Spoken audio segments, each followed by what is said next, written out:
Well, hello folks, welcome along to this episode of the Joe Watson Show podcast.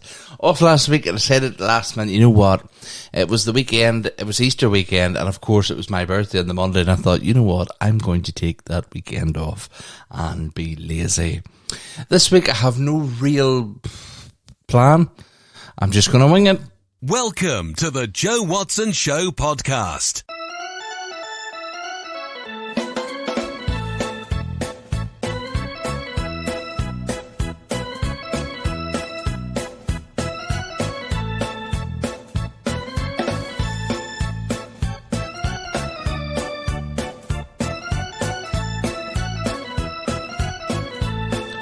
Yes, this week I'm just going to wing it and live it on a prayer.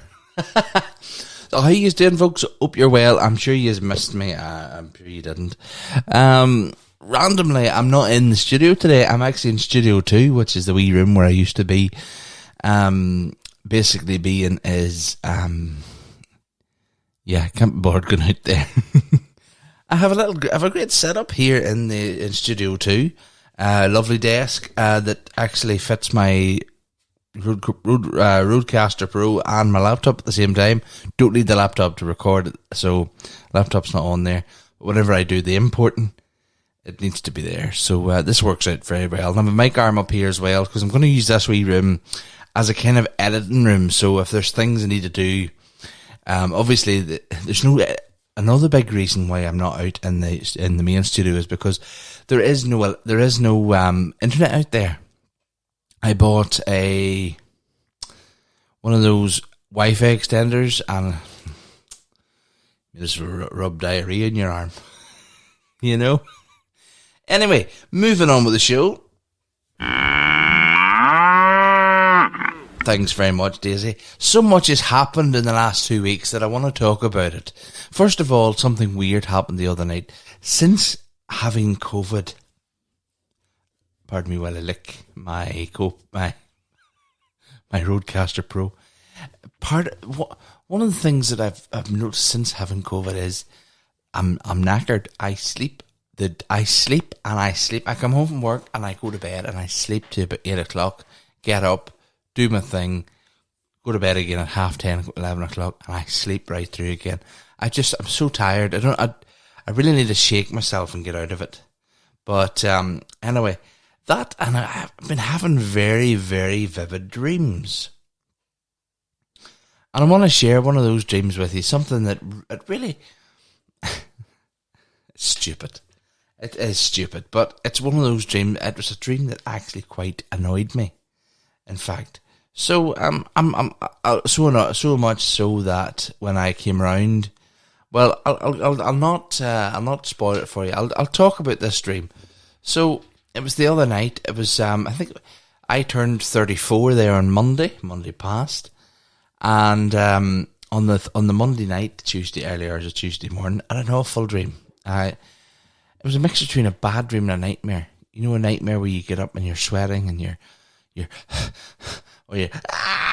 well, it wasn't one of those. It was a bad enough dream that it annoyed me, but it wasn't a nightmare. Okay, so I went to bed as normal on Monday night evening, and it was like as if in this dream, I've been reading up on dreams, and dreams kind of only happen when you're sort of not in. I don't think they happen in deep REM. They sort of happen when you're not so deep sleep. Maybe I've got that wrong.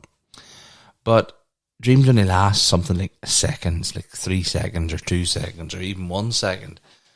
But in this dream, it seemed to be, in the dream, it was like 3 weeks, and it was really, really 3 weeks. It really was 3 weeks, and it wasn't like as if there was a big spider coming out of the wardrobe at me or the closet, or it wasn't like, you know, I'd went to school naked or work naked. I'll tell you what happened. I woke up in bed, and it was I was in hospital, and I thought, what has happened here? And in come this nurse and said, "Oh, Mr. Watson, you're awake. Mr. Watson, you're awake. We're so glad you're awake." I says, "Where is my wife? We'll contact her now. We'll contact her now. But the nurse took my vitals, took, things like my blood pressure and my temperature.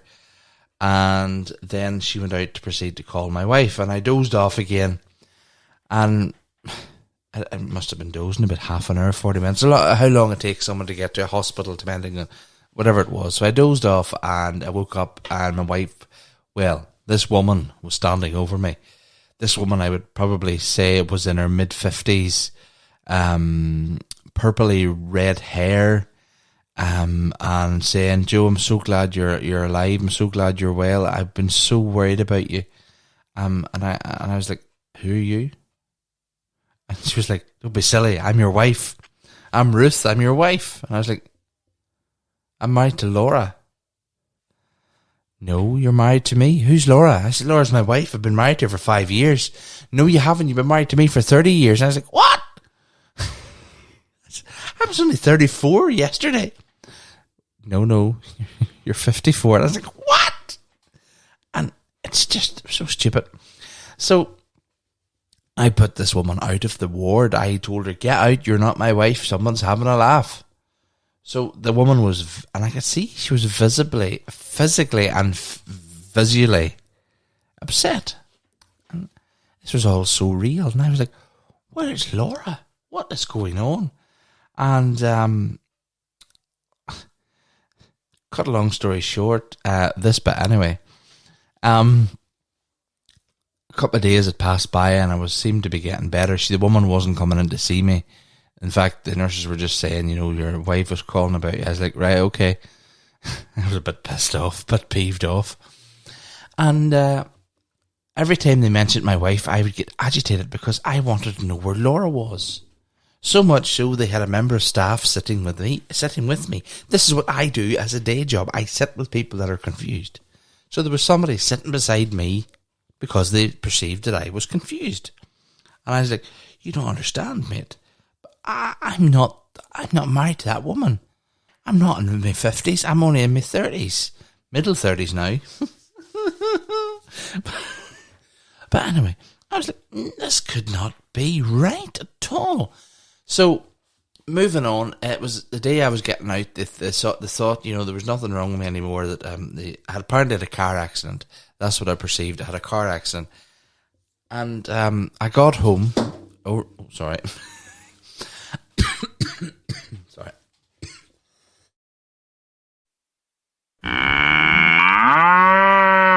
Thanks, Daisy, for covering for me. So I got home. Anyway, this house that I had no idea where it was. I'd never lived it. I'd never seen this house in my life. And this woman said to me, "Welcome home. I'm so glad you're home. So have a seat in there in your favourite chair." Well, I walked into this living room and which chair is my favourite chair? So I sat down in one of the chairs, and in she come with a cup of tea and a biscuit or whatever. And she sat down. She said, "Rebecca, I'll be so glad that you're okay and you're home." I looked at her. I goes, "Who's Rebecca?" And she said, "Your daughter." I goes, "What?" And this was basically like being in a film. It really was. And she said, "Yeah, your daughter Rebecca. She's so glad that you're home. Remember a few weeks ago we were over. She graduated as a doctor, and she's getting married in a few weeks, and we're glad that you're on the mend so that you can give her away." And I was like, "What age is this Rebecca?" She says 28. I was like, "So you're telling me that I was 6 when I had this?" She says, "No, Joe, you're 54 years of age. We've been married for 30 years.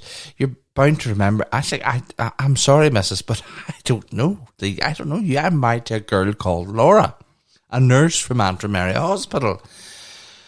She says, "I'm going to ring your brother Stephen, and he will come in and he will sort you out. He'll have to tell." I was like, "I don't have a brother called Stephen." Anyway, I heard her on the phone. I don't know what's happening, Stephen, but Joe's just behaving so badly. He doesn't know anybody. Maybe you'll shake him into existence. So about 10 minutes later, this man arrived at the door, sat down, and says, "Joe, wise up, man. You're married. You're 30. You're 40. You're 54. You've been married for 30 years. You're married to this woman, Ruth, and you have a daughter, Rebecca." And I was like, I don't know who you are. So anyway, he left. And then I rang. I looked at my phone for Laura's phone number. Couldn't find it. So I dialed it in and it said, the number you've called has not been recognised. Please check the number. So a day or two passed. And then the inevitable video call came from this daughter, Rebecca. And I answered it and I goes, hello. And she goes, hey Dad, how are you? And I was like, I'm sorry, but I'm not your dad. You've So, moving on. I got in the car one day, and in the dream, obviously, as you do, and I drove out to here, to where we live, the Studio 74. And I got out and knocked the door, and this man and woman answered the door. And I says, excuse, who are you? And they're like, who are you? I says, I own this house, I live here. We're sorry, but we own this house, we live here. And I'm like, this is not on. So I drove out to where my in-laws are at, and it was reverse rules out there. Although it wasn't June and Jimmy, it was somebody else. But it was the woman that was the alcoholic and the man that wasn't. And this woman answered the phone, what do you want? And I was like, is Laura here? Who's Laura? I says, the eldest daughter. The family here have 2 older daughters and a young son, the young son. There's 2 sisters and a brother. No, we have 2 sons and 1 daughter. So that was totally all mad. So the day before the wedding, this wedding of this daughter was to take place, I decided I would go out and get something. I started to play along, but in my brain I was like, did something happen to Laura? But then if something happened to Laura, then maybe no one knows about Laura. So I rang my mother, and my mother says, Joe, you're not married to Laura, you're married to this woman Ruth. I says, you would say that because you never liked Laura in the first place. She says, I'm telling you, Joe, you were never married to anybody called Laura. You're married to this woman Ruth. You've been married for 30 years. You have a daughter called Rebecca. She's 28. She's getting married. Blah. I didn't believe her. I just said, no, Mum, this cannot be true. No, everybody's telling me lies. So I lost it. I really did. And I got into the car, drove off, and I just was thinking, maybe I dreamt I was married to Laura. Maybe I'm not the Joe Watson that I thought I was. Because you hear about these people who get hit in the head or whatever, and they forget their lives beforehand. They forget up to the point of waking up, so they don't know what actually their life has been like. And maybe in the coma, they've maybe dreamt that have a different life. They're saying maybe that's what the Walking Dead's going to be like. The final episode is Rick's going to wake up in that hospital bed and it's all been a dream. Which would be a bit frustrating, but it'd be nice because Carl would be there and his wife would be there and Laurie and, but anyway. So, moving on, come on to a very abrupt end this dream. So I said this, something, did I dream all this? So I jumped into my car and I drove off and drove out in front of a lorry, and the lorry hit me. And I just remember the car going outside. I felt, this is how vivid the dream was, I felt being pushed. Thanks, Ben. By the way, we have our producer Ben in the building today. Ben the Mutt. My mother-in-law's dog. So I felt being tossed in the car. And I went all black. And the next thing I woke up and the room was dark. And I thought, well, at least I'm alive. But I still, this life that I have, it's not the life that I know. See, in my head, I thought, I dreamt everything that I'd done up to now. I thought that maybe I was a 54-year-old man who was married to this woman and had a daughter, a 28-year-old daughter, and maybe this was the life I did have. But the first knock on the head, maybe, So I lay there for a few seconds, accepting this is life. And then I felt something move beside me. And it was Laura, and I goes, thank God I'm home, thank God I'm home. And I was shouting this, and Laura says, what is wrong with you? It's 3 o'clock in the morning. I was like, Laura, you have no idea how glad I am to see you. She says, well, I'm not glad to see you at this time of the morning. Go back to sleep. So that is the funniest dreams. So vivid. I could feel things. I could feel driving the car. I could feel the car being bumped over. I could feel, different things. It was so eerie. So I don't know if I blame COVID or not, but I've had really, really vivid dreams since COVID. So moving on, that's you're scraping the barrel here, Joe. Talking about scraping things, I have 11 tokens. Now, to a lot of people, they'll be saying, what's 11 tokens for? Barry's tokens. Now, obviously, we know Barry's is no longer existing. Sadly, the Trefeli family sold Barry's amusements, and the future of it was unsure for a long time. But then Curry's amusements took it over, and they're no longer using Barry's tokens. So I've got Barry's Portrush tokens here. There's ones with Ferris wheels on, there's ones with the hobby horses on them, and there's ones with bumper cars on them, or Dodgems. So I wonder, should I sell them online? I wonder how much did Barry's tokens actually make online? So let's get the old phone out, and let's go to eBay. Other sites are available, and type in Barry's Portrush tokens. Let's see. Okay, a job lot of 10, $2.99. Oh, come on. Oh, for flip's sake, $1.50 for one. Well, he's charging $2.50 plus £1 plus for postage. Right, okay. There's two for $3.69. Checkers, I could be rolling it this time tomorrow. Hello, Grayson. Obviously, we have our other producer, Grayson, the main executive producer. People are going to great effort with these things. They're actually sealing them up in sealed things. Yeah. The main one seem to be selling really well is the one with the Ferris wheel, or the big wheel. So there's £20 for 5. Yeah, I could make a fortune yet, But anyway, so anyway, so it was my birthday on Monday, and I didn't do very specially, really. This week, not this week or next week, but the following week, Big Rap will be on the podcast. Looking forward to that, and I'm going to get the guys from over the Atlantic Ocean in for another session sometime soon. I think that's always up for a laugh. By the way, Brian and Dave still do podcasts, so I think they're both on Anchor, although I'm no longer on Anchor now. I've went over with the big boys onto Podbean, and it's really helped my podcast. Although I've not lost, but I seem to do a big great reset, which was fine because it meant that I needed to put more oomph into my podcast, and I haven't really done that, really, have I? But it meant that a great restart means that I started off where I meant to leave off, start again and have a good restart, and so people are downloading the podcast, which is great to see. People are listening. Not as much as I used to have, but hey, you know what? These things happen, and I suppose it probably will be, it'll take time. It'll take a lot of time, but yeah.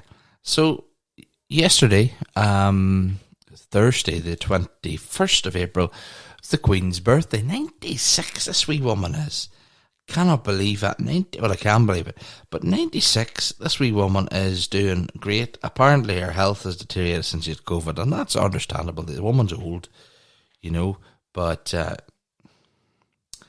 yeah, but you know what I mean.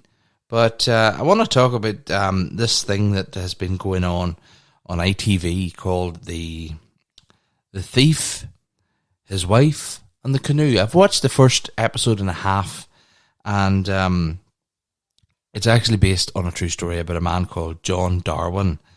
And John Darwin has They call him a con man. I don't know. He was a boy that sort of was never happy with life, and he had different things, and he got different loans to do, credit cards, and I suppose that's easy to do. Credit cards, and maxed hundreds of credit cards out, and then the bailiff started to come and try and reclaim the stuff. So he decided that he had all these harebrained schemes. The last one he did was he bought 2 houses in somewhere like Blackpool or somewhere like that in the UK, a seaside resort, and he bought 2 houses that he was going to. Yes, that's right, Ben. These 2 houses that he was going to turn into B&B, bed and breakfast. But the bailiff started banging at the door, so he decides in his wisdom that he's going to fake his own death. And if you haven't seen this, I do apologise for the spoilers, but he decides to fake his own death.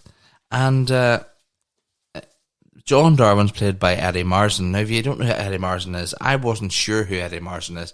I only know him from one other thing, and that other thing is, in fact, The World's End. He plays one of the 6 guys that in The World's End. That's the Simon Pegg and Nick Frost thing.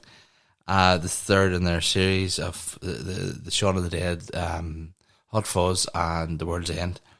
And so he played in that. I know that. And so in this here, he decides he's going to fake his own death by taking his canoe out. And then he decides he's going to live for the wife. So he sets up a home next door to the wife. And then he starts walking about the seaside village with a beard, and people start to recognise him. I haven't seen it all, but it seems to be something. It seems to be a laugh a minute. Not really, but it seems to be good. So I'm looking forward to seeing this film finishing out the next episode and all that. So it seems to be something that's quite interesting at the minute. Anything else we're watching at the minute? Well, the Dairy Girls returned on to Channel 4 for the final season. And if you haven't seen it, I suggest if you have a VPN and you're from America or somewhere, go and watch the Dairy Girls somewhere. Channel all 4. Brilliant piece of work. Wonderful actors. Tommy Tiernan, the Irish comedians in it. Great all-round cast.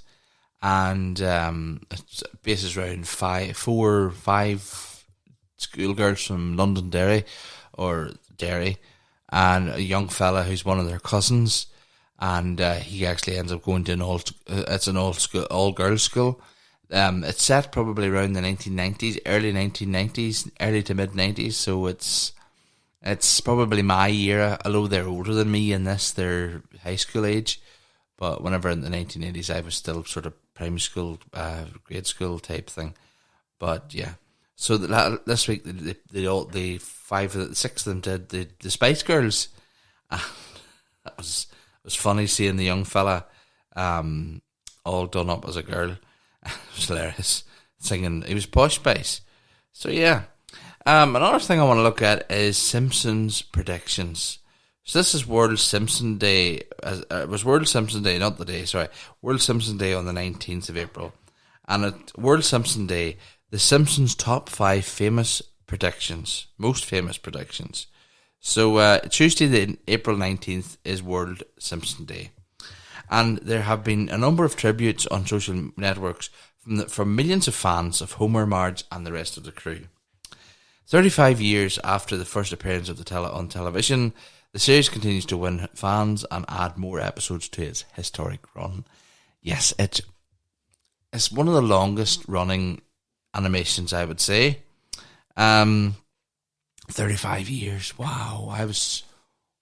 It came out just before I was born. 87, roughly, I think.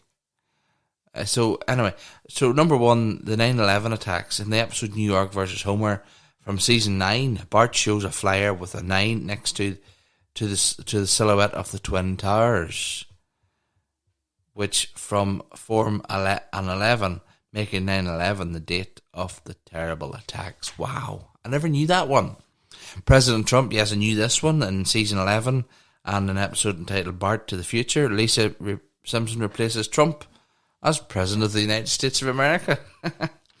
The Ebola epidemic. Yes, it did predict that. Kind of predict that. In an episode of Lisa's Saxophone from season 9, Marge advises Bart to read a book called Curious George and the Ebola virus. And then obviously they're opening these packages and there's this virus coming out.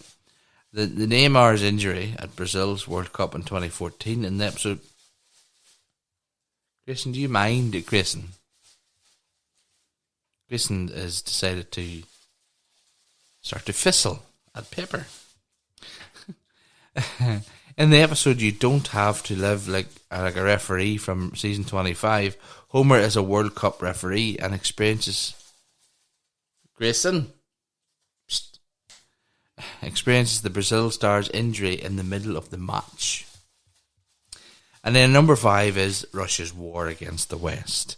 In season 9, Simpson Dizzy episode, Lenin is resurrected and Homer unleashes a global conflict.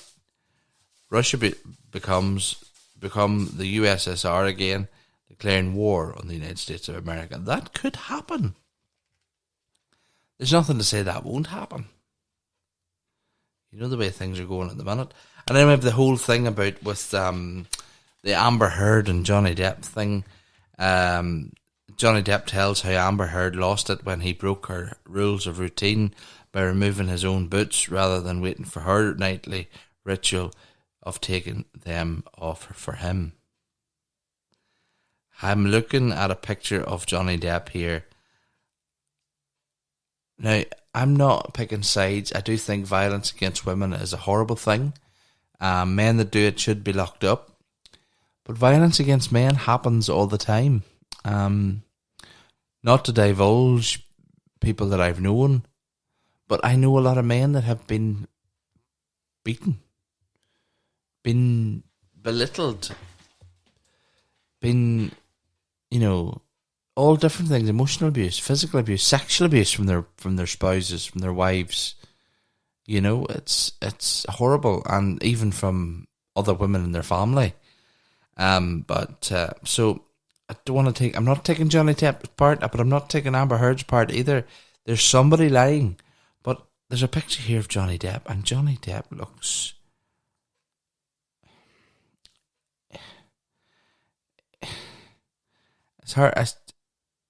He looks horrendous.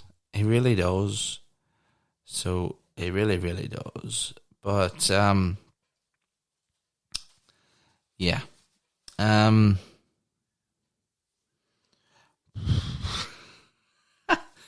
I've actually run out of steam. Before I go, I see that the COVID vaccine people that made or discovered, they've discovered now they could make a drug or an injection or something that's going to prevent people from having heart attacks. Next thing they'll be doing the immortal thing where people are going to live forever. But this mortal body could never ever live forever, really. Really? Really? I know there's people out there that are fit. Arnold Schwarzenegger, for one. Oh, his name is probably offensive now, being PC. But Arnold Schwarzenegger, he lived for a long time. He is fit as a fiddle. There's an iconic star here in the UK called William Roach. William Roach stars in the longest running TV soap opera ever, Coronation Street. It started in 1960 and it's still going strong. 62 years on, and he's been in most episodes. He has been in it from the very first episode, and he's 90. He's 90 on the 25th of April, and he is fit as, I don't know. I saw a TV documentary about him the other night. He's walking up and down stairs without using the handrail. He's really, really sprightly, and fair play to him. And I wish, and if I ever, God willing, get to 90, and if I don't need a walking frame or a wheelchair, it'll be a miracle. But there's something else I wanted to talk to you about this week.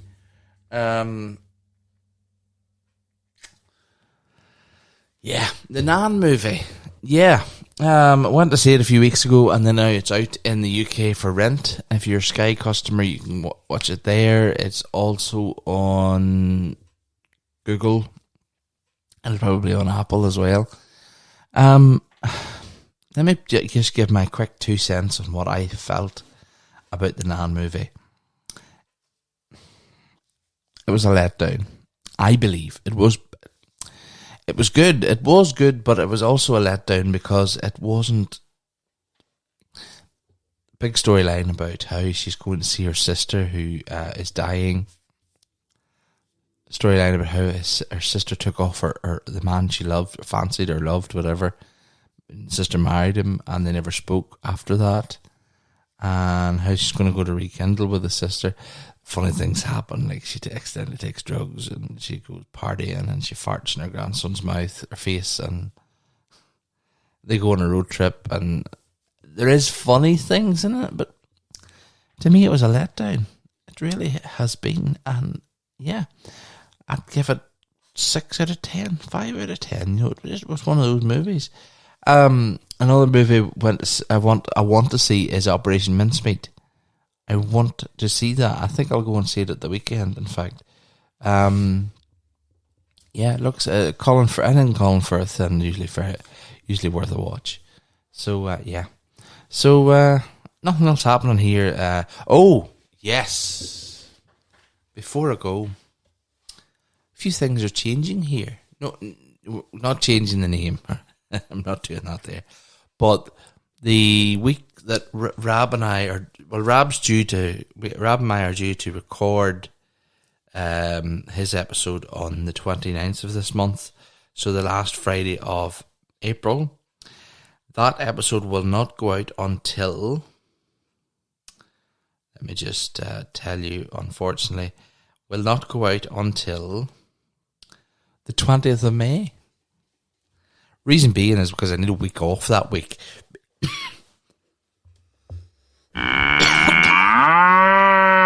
Sorry.